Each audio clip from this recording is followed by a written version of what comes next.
dear participants of Velocity. My name is Christina. Welcome to Lviv. Probably not all of you has chance to visit Lviv before, but I hope it will change in the future and you will visit our city.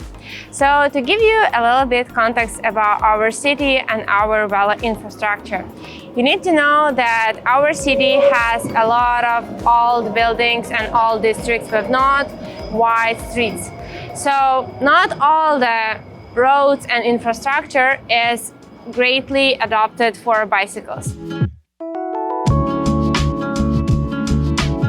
So our city is quite compact. You can see we're here in the city center, our main square. You can see old buildings, dense structure of the city.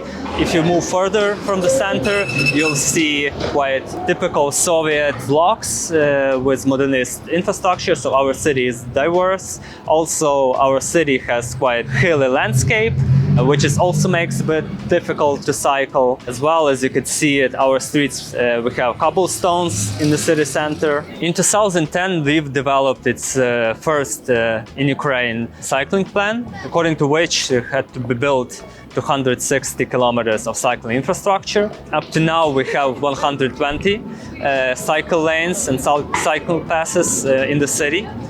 We now have some districts that are connected by seamless infrastructure with the city center, but still we have a lot to be built.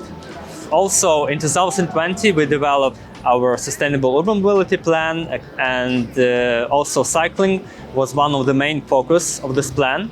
So according to this plan, we've now started to update our cycling plan, and we had to adopt a new one right now around April. But of course, because of the war, we postponed the adoption of this plan. So according to the new plan, we actually rethought our previous plans, and now we have plans for around 400 kilometers of different types of cycling infrastructure for the city. In Lviv, we have challenges which we have to overcome to increase cycling in our city. So one of them is our landscape. We have hilly landscape. For some people, it's quite difficult to move around the city. That's why we can see the increase of electric scooters, popularity of electric scooters. As you can see in our city center, we have a lot of streets with cobblestones, which is also a challenge for many cyclists. That's why in expanding our cycling infrastructure, we have to replace cobblestones with a service that allow more comfortable, smooth riding for the cyclists. Lviv is often called the cycling capital of Ukraine, and I definitely agree with that statement.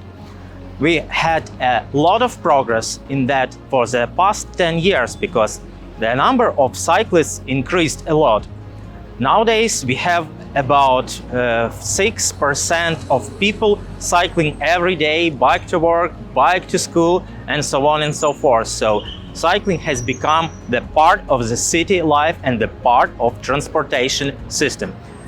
For the last 3 years, we had a real boom of electric scooters in the city. We have a lot of them, like sharing systems that began working in the city for last 3 years, and nowadays it has become so popular. The fare is rather moderate, and a lot of people use scooters and bicycles to move around the city. The war changed our lives. We have a lot of challenges now, and sometimes we have fuel shortages, and a lot of people started buying bicycles recently just to move around the city because cars are getting too expensive. Now it is a perfect time for cycling infrastructure development because we have a unique chance to become a cycling city, completely cycling city.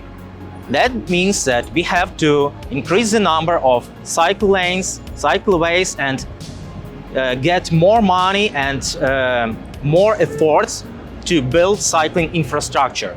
We have to do it twice or even 3 times more and faster than we planned before because nowadays everything changed. Not all parts of the city are connected with cycling infrastructure, and not all parts of that infrastructure are merged between each other.